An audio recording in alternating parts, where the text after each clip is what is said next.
પ્રકરણ 10 વર્તુળ પ્રાસ્તાવિક। વિદ્યાર્થી મિત્રો, તમે તમારા રોજિંદા જીવનમાં વાહનના પૈંડા, બંગડીઓ, કેટલીક ઘડિયાળના ચંદા, ચલણી સિક્કાઓ, ચાવી ભરાવવાની ગોળ કડી, ખમીસના બટન જેવી ગોળ આકારની વસ્તુઓના પરિચયમાં આવ્યા હશો। તમે નિરીક્ષણ કર્યું હશે કે ઘડિયાળમાં સેકન્ડ કાંટો ચંદા પર ખૂબ ઝડપથી ગોળ ફરે છે અને તેની અણી ગોળ માર્ગમાં ફરે છે। સેકન્ડ કાંટાની અણીથી જે માર્ગ નિર્દેશિત થાય છે તેને વર્તુળ કહે છે। આ પ્રકરણમાં તમે વર્તુળને સંબંધિત પદો અને વર્તુળના કેટલાક ગુણધર્મોનો અભ્યાસ કરશો। વર્તુળ અને વર્તુળને સંબંધિત પદો। એક પરિકર લો અને તેમાં પેન્સિલ ભરાવો। કાગળ પરના એક બિંદુએ તેનો અણીવાળો ભાગ મૂકો।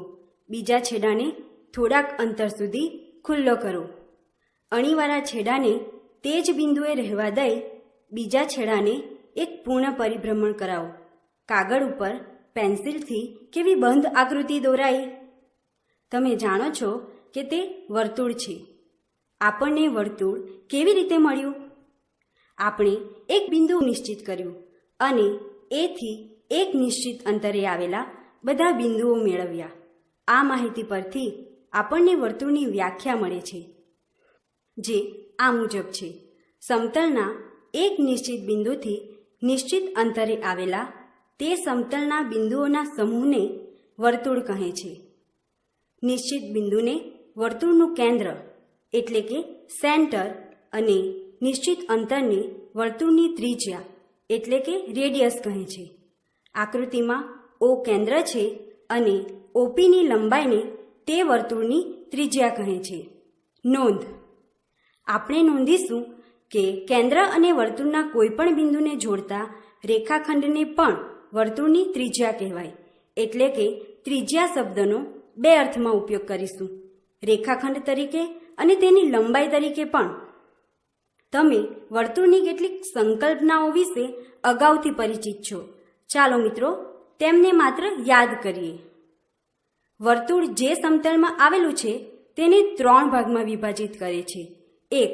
વર્તુળની અંદરનો ભાગ એટલે કે ઇન્ટેરિયર, 2. વર્તુળ એટલે કે સેન્ટર અને 3. વર્તુળની બહારનો ભાગ એટલે કે એક્સટેરિયર। વર્તુળ અને તેનો અંદરનો ભાગ મળીને વર્તુળાકાર પ્રદેશ એટલે કે સર્ક્યુલર રિજિયન બનાવે છે।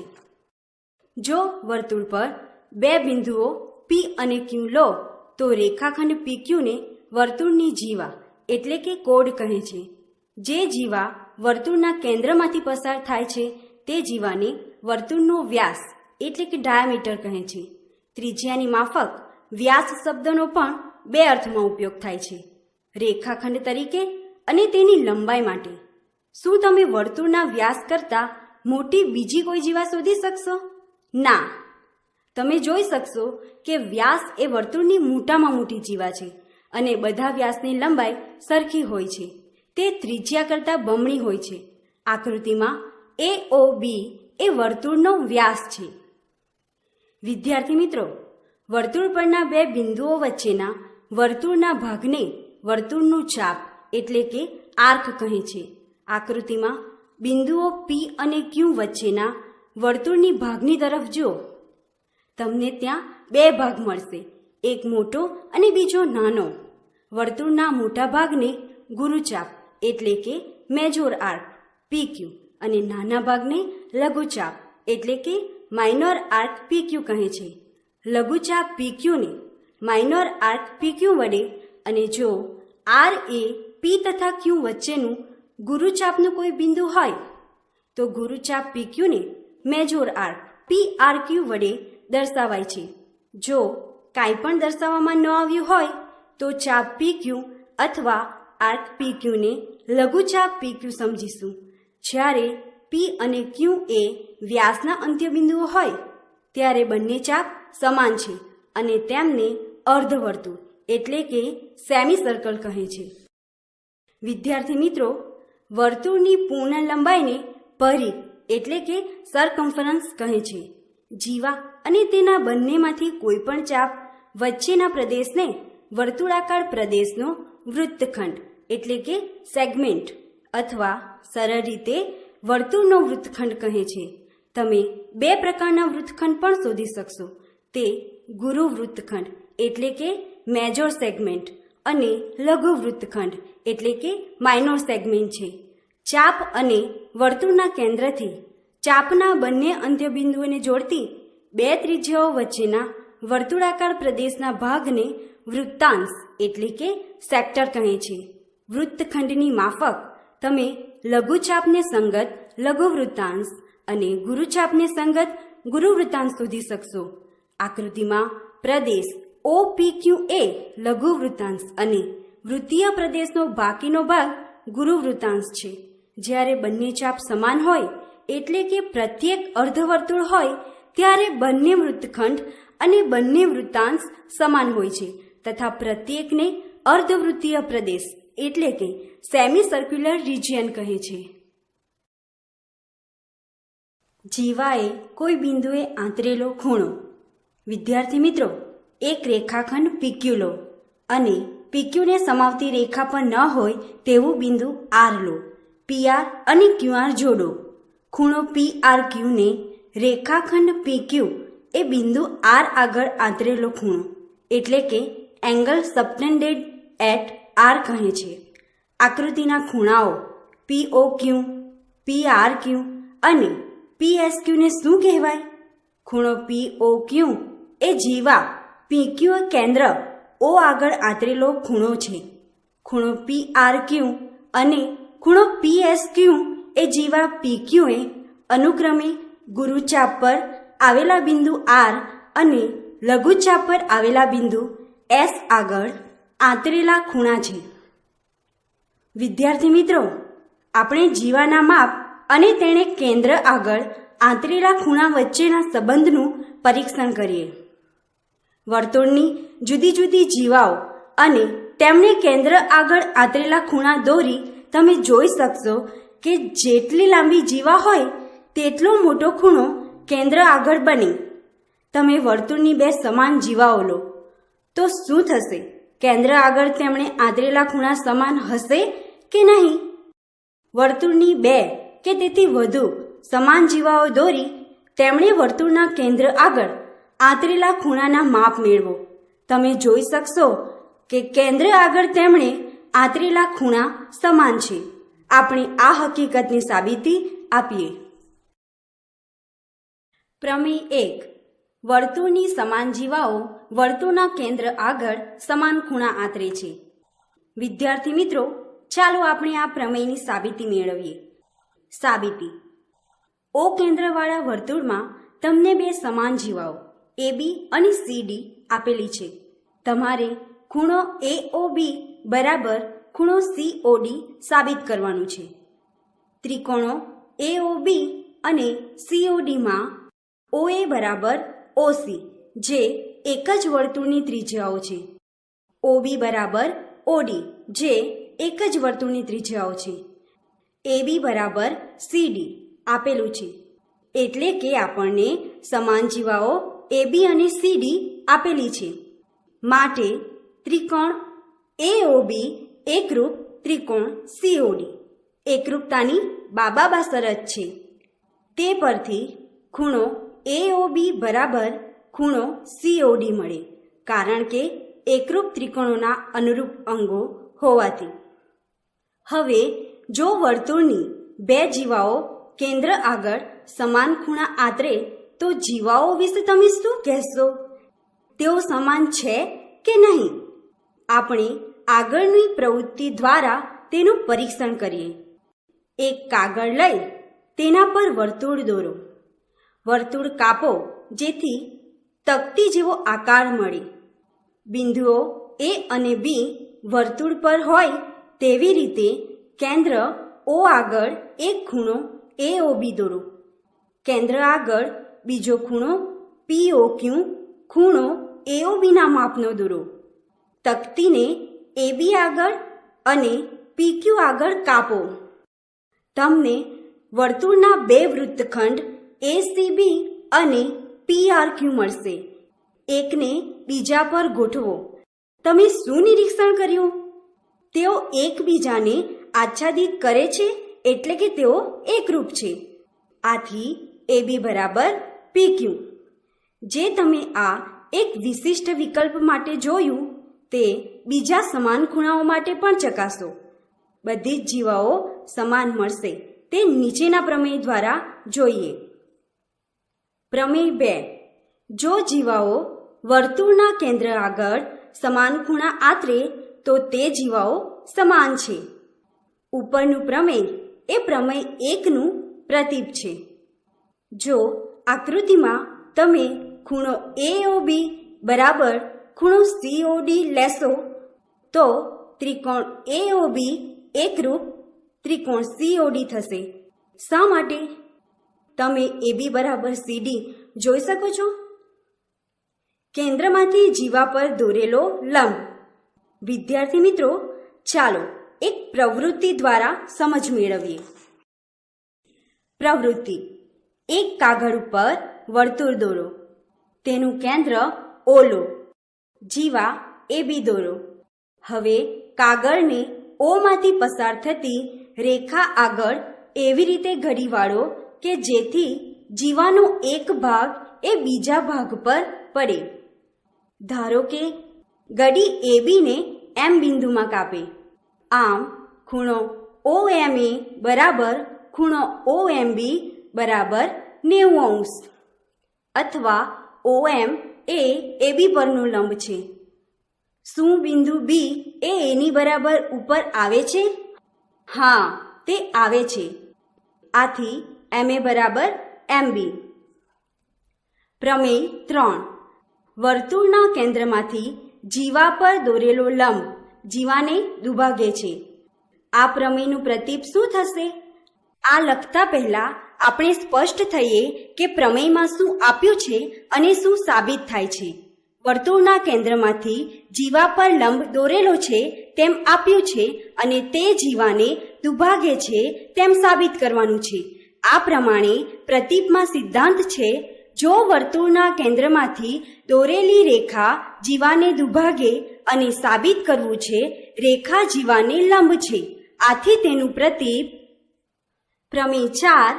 વર્તુળના કેન્દ્રમાંથી પસાર થતી રેખા જીવાને દુભાગે તો તે રેખા જીવાને લંબ છે. આ સત્ય છે? કેટલાક વિકલ્પ માટે પ્રયત્ન કરો અને જુઓ. તમને જોવા મળશે કે આ વિકલ્પો માટે તે સત્ય છે. આગળ આપેલા પ્રશ્નો જુઓ કે વ્યાપક રીતે તે સત્ય છે.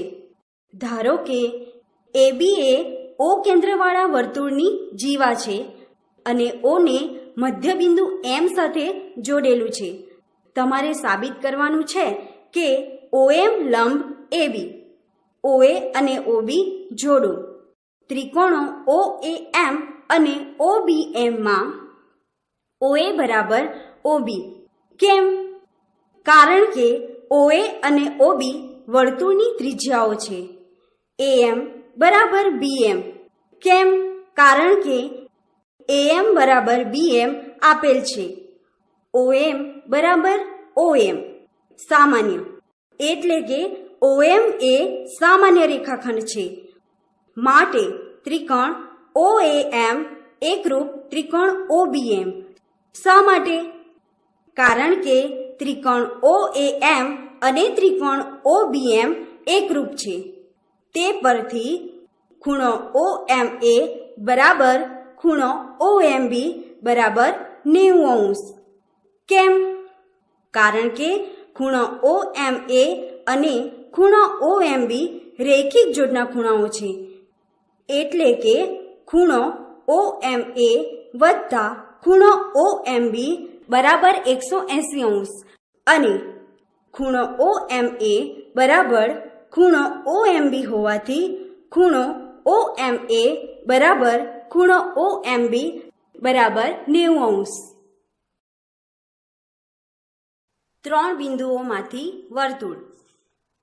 વિદ્યાર્થી મિત્રો, તમે શીખી ગયા છો કે રેખાના નિરૂપણ માટે 2 બિંદુઓ પૂરતા છે. એટલે કે 2 ભિન્ન બિંદુઓમાંથી એક અને માત્ર એક રેખા પસાર થાય છે. સ્વાભાવિક રીતે એક પ્રશ્ન ઉદ્ભવે વર્તુળના નિર્માણ માટે કેટલા બિંદુઓ પૂરતા છે? એક બિંદુ પી લો. આ બિંદુમાંથી કેટલા વર્તુળ દોરી શકાય? તમે જોઈ શકો છો કે આ બિંદુમાંથી તમને યોગ્ય લાગે તેટલા બધા વર્તુળો શક્ય છે. હવે બે બિંદુઓ પી અને ક્યુ લો. ફરીથી તમે જોઈ શકો છો કે પી અને ક્યુમાંથી અનંત સંખ્યામાં વર્તુળો પસાર થાય છે. તમે 3 બિંદુઓ એ, બી અને સી લો. ત્યારે શું થશે? 3 સમરેખ બિંદુઓમાંથી પસાર થતું વર્તુળ તમે દોરી શકો છો? ના. જો બિંદુઓ એક જ રેખા પર આવેલા હોય તો ત્રીજું બિંદુ બે બિંદુમાંથી પસાર થતા વર્તુળની અંદર અથવા બહાર હશે. હવે આપણે એક જ રેખા પર ન હોય તેવા 3 બિંદુઓ એ, બી અને સી લઈએ, અથવા બીજા શબ્દોમાં કહીએ તો તે સમરેખ નથી. એબી અને બીસીના લંબ દ્વિભાજક અનુક્રમે પીક્યુ અને આરએસ દોરો. ધારો કે આ બે લંબ દ્વિભાજકો એકબીજાને બિંદુ ઓમાં છેદે છે. એટલે કે નોંધીશું કે પીક્યુ અને આરએસ એકબીજાને છેદે છે, કારણ કે તેઓ સમાંતર નથી. હવે એબીના લંબ દ્વિભાજક પીક્યુ પર ઓ આવેલું છે. હવે તમને ઓએ બરાબર ઓબી મળશે, કારણ કે રેખાખંડના લંબ દ્વિભાજક પરનું પ્રત્યેક બિંદુ તેના અંત્ય બિંદુઓથી સરખા અંતરે હોય છે. તે જ પ્રમાણે ઓએ બીસીના લંબ દ્વિભાજક આરએસ પર આવેલું છે. આથી ઓબી બરાબર ઓસી થશે. આથી ઓએ બરાબર ઓબી બરાબર ઓસી. આનો અર્થ થશે કે બિંદુઓ એ, બી અને સી એ ઓથી સમાન અંતરે છે. તેથી જો તમે ઓ કેન્દ્ર લઈ ઓએ ત્રિજ્યા લઈ એક વર્તુળ દોરો તો તે બી અને સી માંથી પણ પસાર થશે. આ દર્શાવે છે કે 3 બિંદુઓ એ, બી અને સી માંથી પસાર થાય તેવું એક વર્તુળ છે. તમે જાણો છો કે બે રેખાઓના લંબ દ્વિભાજકો એક જ બિંદુમાં છેદી શકે છે. આથી તમે ઓએ ત્રિજ્યાવાળું એક જ વર્તુળ દોરી શકો છો. બીજી રીતે કહીએ તો એ, બી અને સી માંથી પસાર થતું એક અનન્ય વર્તુળ છે. પ્રમેય 5. આપેલ 3 અસમરેખ બિંદુઓમાંથી એક અને માત્ર એક જ વર્તુળ પસાર થાય છે. અહીં આપણે નોંધીશું કે જો એ, બી, સી એક ત્રિકોણ હોય તો પ્રમેય 5 પ્રમાણે ત્રિકોણના 3 શિરોબિંદુઓ એ, બી અને સી માંથી એક અનન્ય વર્તુળ પસાર થાય છે. આ વર્તુળને ત્રિકોણ એબીસીનું પરિવૃત્ત એટલે કે સરકમ સર્કલ અથવા પરિવર્તુળ કહે છે. તેના કેન્દ્ર અને ત્રિજ્યાને અનુક્રમે ત્રિકોણનું પરિકેન્દ્ર એટલે કે સરકમ સેન્ટર અને પરિત્રિજ્યા એટલે કે સરકમ રેડિયસ કહેવાય છે. સમાન જીવાઓ અને તેમનું કેન્દ્રથી અંતર. વિદ્યાર્થી મિત્રો, ધારો કે એબી એક રેખા છે અને પી રેખાની બહારનું એક બિંદુ છે. રેખા પર અનંત સંખ્યામાં બિંદુઓ હોવાથી આ બિંદુઓને જો તમે પી સાથે જોડશો તો તમને અનંત સંખ્યામાં રેખાખંડો PL1, PL2, PM, PL3, PL4 વગેરે મળશે. આ બધામાંથી પી થી એબીનું અંતર કયું થશે? તમે થોડી વાર વિચાર કરશો તો તમને જવાબ મળશે. આ બધા રેખાખંડોમાંથી આકૃતિમાં પી થી એબી પરનો લંબ PM એ નાનામાં નાનો થશે. ગણિતમાં આપણે આ ઓછામાં ઓછી લંબાઈ PM ને પી થી એબીના અંતર તરીકે વ્યાખ્યાયિત કરીશું. આથી તમે કહી શકશો કે બિંદુથી રેખાના લંબ અંતરને બિંદુથી રેખાનું અંતર કહે છે. નોંધીશું કે જો બિંદુ રેખા પર આવેલું હોય તો બિંદુથી રેખાનું અંતર 0 છે. વિદ્યાર્થી મિત્રો, વર્તુળને અનંત જીવાઓ હોય છે. વર્તુળની જીવાઓ દોરતા તમે નિરીક્ષણ કરી શકશો કે ઓછી લંબાઈની જીવાઓ કરતાં વધારે લંબાઈની જીવાઓ કેન્દ્રથી વધારે નજીક હોય છે. જુદી જુદી લંબાઈની વર્તુળની કેટલીક જીવાઓ દોરી તેમનું કેન્દ્રથી અંતર માપીને તમે આ હકીકતનું અવલોકન કરી શકશો. વર્તુળની લાંબામાં લાંબી જીવા કે જે વર્તુળનો વ્યાસ છે તેનું વર્તુળના કેન્દ્રથી અંતર કેટલું થશે? કેન્દ્ર તેના પર આવેલું હોવાથી અંતર 0 થશે. જીવાની લંબાઈ અને તેનું કેન્દ્રથી અંતર આ બે વચ્ચેના કેટલાક સંબંધો વિશે તમે કંઈક વિચારી શકો છો? જો કોઈ સંબંધ હોય તો તે વિશે આપણે જોઈએ. વર્તુળના ચાપે આંતરેલો ખૂણો. વિદ્યાર્થી મિત્રો, વર્તુળના વ્યાસ સિવાયની જીવાના અંત્યબિંદુઓ વર્તુળનું 2 ચાપમાં વિભાજન કરે છે.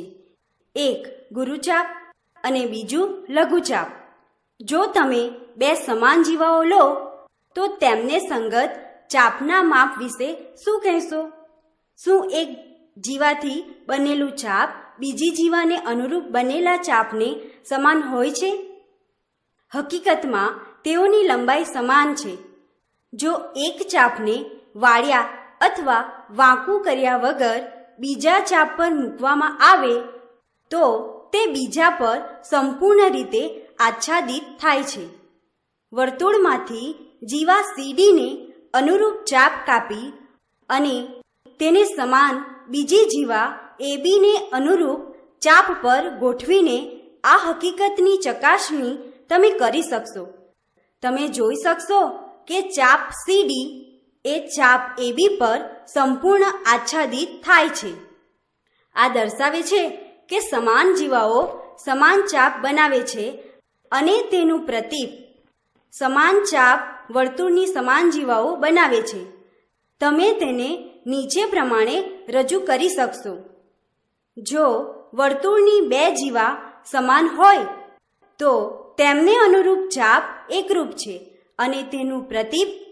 જો વર્તુળના 2 ચાપ એકરૂપ હોય તો તેમને અનુરૂપ જીવા સમાન છે. વર્તુળના ચાપે વર્તુળના કેન્દ્ર આગળ આંતરેલા ખૂણાની વ્યાખ્યા એ તે ચાપની અનુરૂપ જીવાએ કેન્દ્ર આગળ આંતરેલા ખૂણા તરીકે લઈશું. જો લઘુચાપ કેન્દ્ર આગળ કોઈ ખૂણો આંતરે તો ગુરુચાપ વિપરીત કોણ આંતરશે એમ અર્થ કરીશું. આથી આકૃતિમાં લઘુચાપ PQ એ કેન્દ્ર O આગળ ખૂણો POQ આંતરે છે અને ગુરુચાપ PQ એ O આગળ આંતરેલો ખૂણો એ વિપરીત કોણ POQ છે. ઉપરના ગુણધર્મનું અવલોકન કરતા અને પ્રમેય 1 એટલે કે વર્તુળની સમાન જીવાઓ વર્તુળના કેન્દ્ર આગળ સમાન ખૂણા આંતરે છે તેના આધારે નીચેનું પરિણામ સત્ય છે. વર્તુળના એકરૂપ ચાપ અથવા સમાન લંબાઈના ચાપ કેન્દ્ર આગળ સમાન ખૂણા આંતરે છે. આથી વર્તુળની જીવાએ કેન્દ્ર આગળ આંતરેલો ખૂણો અને તેને અનુરૂપ લઘુચાપે કેન્દ્ર આગળ આંતરેલો ખૂણો સમાન છે. નીચેનું પ્રમેય એ ચાપ દ્વારા વર્તુળના કેન્દ્ર આગળ આંતરેલા ખૂણા અને વર્તુળના કોઈપણ બિંદુએ આંતરેલા ખૂણા વચ્ચેનો સંબંધ આપે છે. પ્રમેય 8 વર્તુળના ચાપે કેન્દ્ર આગળ આંતરેલો ખૂણો તે ચાપે વર્તુળના બાકીના ભાગ પરના કોઈપણ બિંદુ આગળ આંતરેલા ખૂણા કરતાં બમણો હોય છે.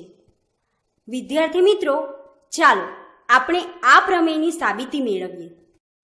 સાબિતી: વર્તુળનું ચાપ PQ એ કેન્દ્ર O આગળ ખૂણો POQ આંતરે છે અને વર્તુળના બાકીના ભાગ પરના બિંદુ એ આગળ ખૂણો PAQ આંતરે છે તેમ આપ્યું છે.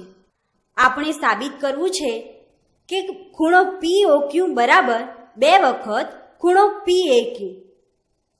આકૃતિમાં દર્શાવ્યા પ્રમાણે 3 વિકલ્પ લઈએ. 1 માં ચાપ PQ એ લઘુચાપ છે. 2 માં ચાપ PQ એ અર્ધવર્તુળ છે અને 3 માં ચાપ PQ એ ગુરુચાપ છે. આપણે OA ને B સુધી લંબાવીએ અને ત્યાંથી શરૂઆત કરીએ. દરેક વિકલ્પમાં ખૂણો BOQ બરાબર ખૂણો OAQ વત્તા ખૂણો AQO. કારણ કે ત્રિકોણનો બહિષ્કોણ એ ત્રિકોણના અંતઃસમ્મુખ કોણના સરવાળા જેટલો હોય છે. ત્રિકોણ OAQ માં OA બરાબર OQ જે વર્તુળની ત્રિજ્યાઓ છે. માટે ખૂણો OAQ બરાબર ખૂણો OQA. પ્રમેય 5 જેમાં સમાન બાજુઓના સામેના ખૂણા સમાન હોય છે.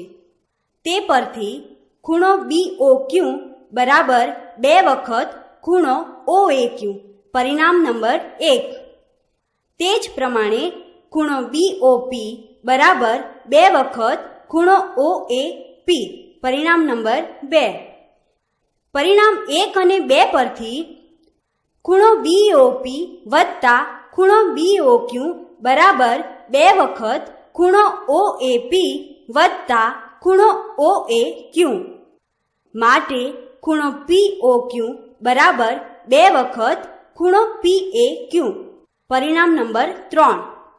વિકલ્પ 3 માટે PQ એ ગુરુચાપ છે. પરિણામ 3 ને નીચે પ્રમાણે બદલીએ. વિપરીત કોણ ખૂણો POQ બરાબર 2 વખત ખૂણો PAQ.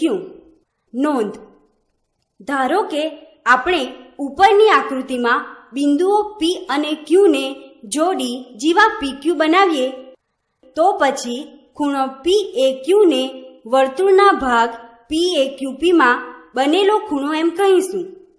પ્રમેય 8 માં A ને વર્તુળના બાકી રહેતા ભાગ પરનું કોઈ પણ બિંદુ છે. આથી વર્તુળના બાકી રહેતા ભાગ પર બીજું કોઈ બિંદુ C લેતા તમને ખૂણો POQ બરાબર 2 વખત ખૂણો PCQ બરાબર 2 વખત ખૂણો PAQ મળશે. આથી ખૂણો PCQ બરાબર ખૂણો PAQ. આ નીચેનું પ્રમેય સાબિત કરે છે.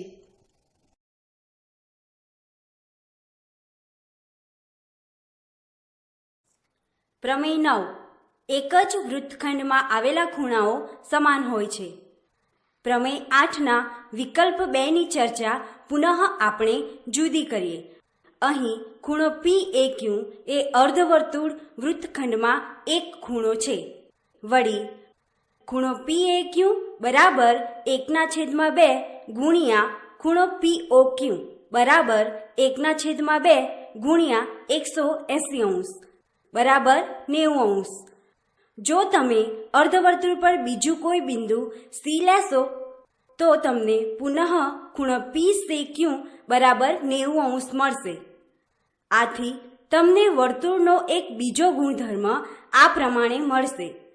અર્ધવર્તુળમાંનો ખૂણો કાટકોણ હોય છે. પ્રમેય 9નું પ્રતીપ પણ સત્ય છે. તે નીચે પ્રમાણે દર્શાવી શકાય. પ્રમેય 10 જો 2 બિંદુઓને જોડતો રેખાખંડ એ રેખાખંડને સમાવતી રેખાની એક જ બાજુએ આવેલા બીજા 2 બિંદુઓ આગળ સમાન ખૂણા આંતરે તો ચારેય બિંદુઓ એક જ વર્તુળ પર આવેલા છે. એટલે કે આ ચારેય બિંદુઓ વૃત્તીય એટલે કે કોનસાઇક્લિક બિંદુઓ કહેવાય. વિદ્યાર્થી મિત્રો, આ પરિણામની સત્યાર્થતા તમે નીચે જોઈ શકશો. આકૃતિમાં રેખાખંડ AB બિંદુઓ C અને D આગળ સમાન ખૂણા આંતરે છે. એટલે કે ખૂણો ACB બરાબર ખૂણો ADB. બિંદુઓ A, B, C અને D એક જ વર્તુળ પર આવેલા છે તે બતાવવા માટે આપણે એ, સી અને બી માંથી પસાર થતું એક વર્તુળ દોરીએ. ધારો કે તે બિંદુ ડી માંથી પસાર થતું નથી, તો પછી તે એડીને અથવા લંબાવેલી એડીને કોઈક બિંદુ ઈ અથવા ઈડેસમાં છેદશે.